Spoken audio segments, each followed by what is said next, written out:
So বন্ধুরা, সবাই কেমন আছো? আশা করছি সবাই খুবই ভালো আছো। আজকে যে ভিডিওটা চালু হতে চলছে, এই ভিডিওটা হচ্ছে মা তারা শঙ্করী পীঠে আমি আজকে গেছিলাম। এই গলির ভেতর দিয়ে বেরিয়ে বেলগাছিয়া 1 নম্বর প্ল্যাটফর্ম থেকে বেরোবে। বেরিয়ে এই রাস্তা ধরে এগোতে এগোতে যাবে, যেদিকে দু সাইডে দেখবে পুরনো দিনের বাড়ি আছে।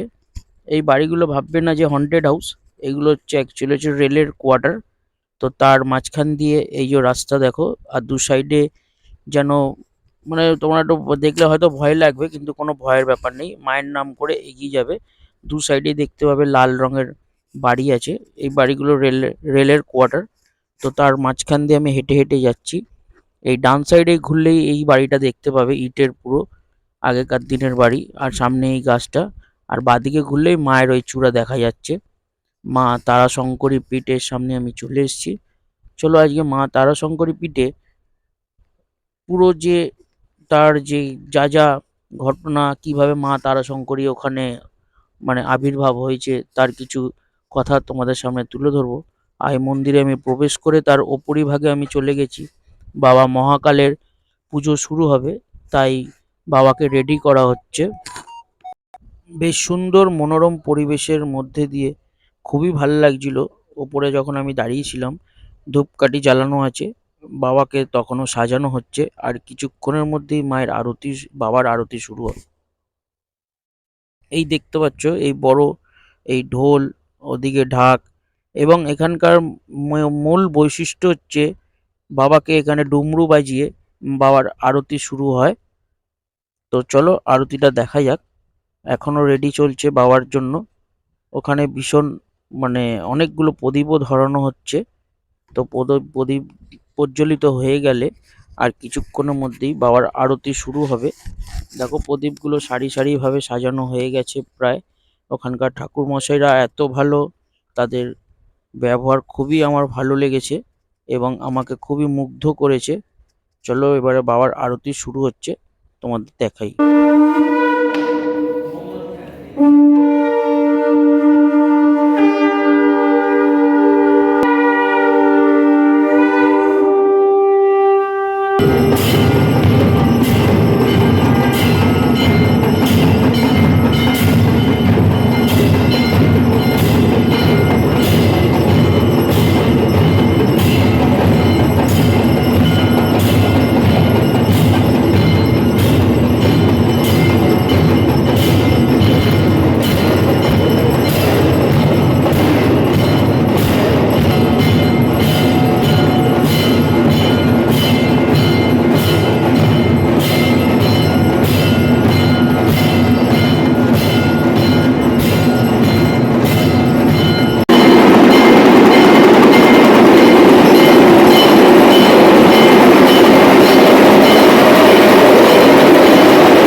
এইবারে মা তারাশঙ্করী আরতি শুরু হবে।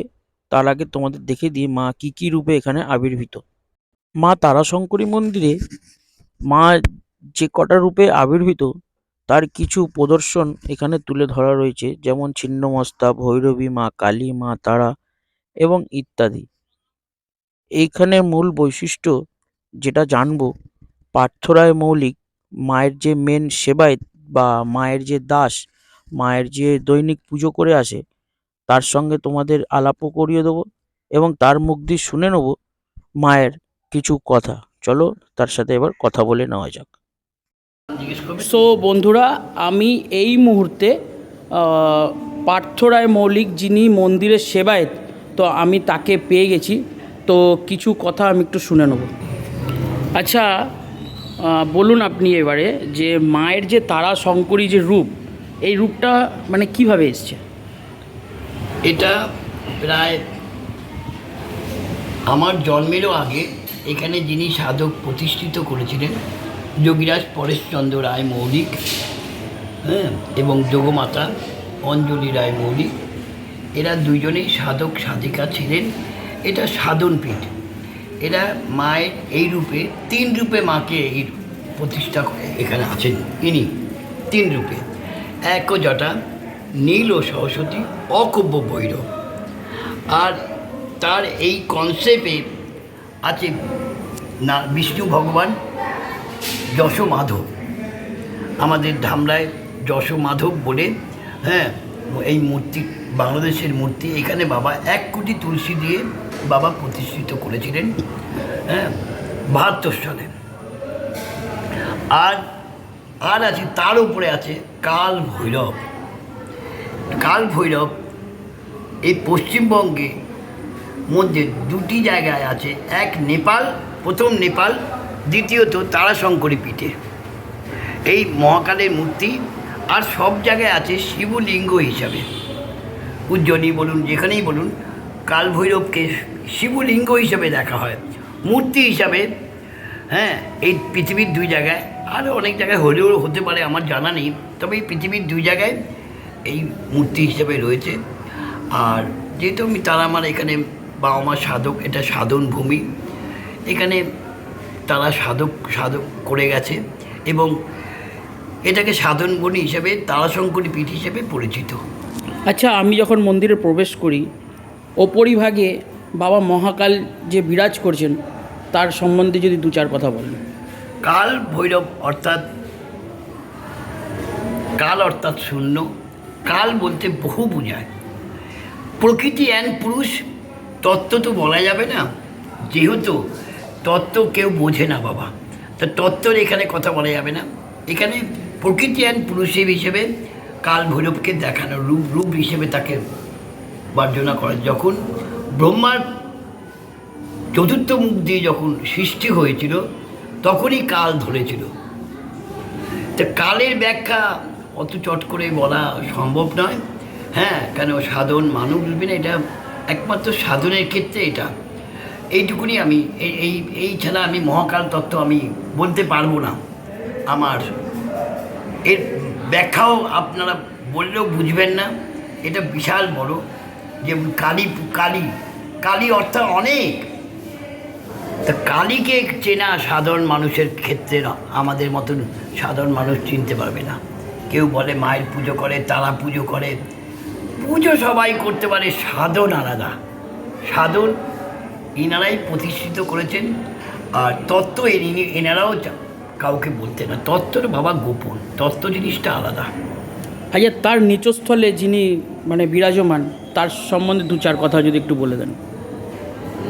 আজ থেকে 500 বছর আগে যশপাল নামে পূর্ব আপনার ঢাকা ধামরাইতে এই মূর্তি প্রতিষ্ঠিত হন। এইবার বাবা এখানে তন্ত্র সাধনা করতেন, পুজো করতেন। বাবা একদিন মূর্তি এখানে বাগবাস ধরে 5 দিনে বিশেষভাবে মাধবের পুজো, লক্ষ্মী সহযোগী সহিত এখানে বলা হয় তুলসী লক্ষ্মী সহযোগী যশ মাধব আয়নম। আমাদের এখান থেকে রথ বেরায় এবং এই মূর্তি বাংলাদেশে 80 ফুট ছিল। তা কলকাতা শহরে তাই না, বাবার উচ্চতা করেছিলেন মন্দিরে 80 ফুট। দেখবেন চূড়ো, দেখবেন গম্বুজ একটা আছে শিবলিঙ্গ হিসেবে, এই মন্দিরের চূড়া 80 ফুট। তা কাজেই সেই হিসাবে এটা বিষ্ণু ভগবান শঙ্খচক্র গদাবদ্ধ। ওনার বিষ্ণুর তো 10 অবতার, 10 অবতার মতো আছে। তার মধ্যে ওনার এটা হলো বাল্যকালের 12 বছর বয়সে, হ্যাঁ, যশ মাধব বলে তুলসী লক্ষ্মী, এক পাশে লক্ষ্মী, এক পাশে সরস্বতী, শঙ্খচক্র গদাবদ্ধ নারায়ণ হিসেবে পূজিত। এবং 1 কোটি তুলসী দিয়ে বাবা 72 সালে 1 কোটি তুলসী দিয়ে প্রতিষ্ঠিত করেন।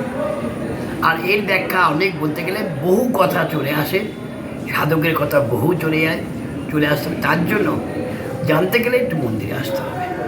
আচ্ছা, এবার আপনার থেকে একটু আমি জেনে নেব যে দর্শনার্থীদের উদ্দেশ্যে আপনি কি বলতে চাইছেন আমার চ্যানেলের মাধ্যমে।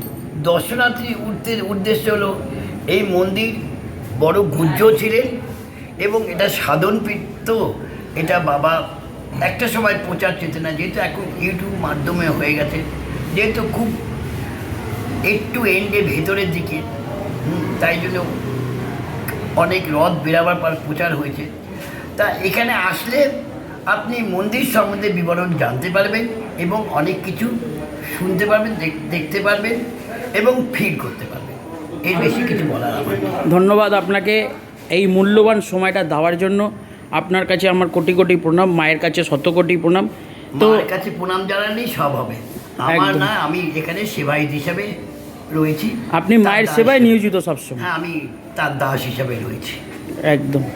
তো পাশে আর একজন পাশে আমার সব মায়ের সন্তান, আচ্ছা। এই মন্দিরেরই বাবার সব সন্তান এরা। আচ্ছা এরা এই যা বলা এদের থেকে আপনি শুনে নেন। আচ্ছা দাদা, একটু আপনার কাছে একটু জেনে নেব,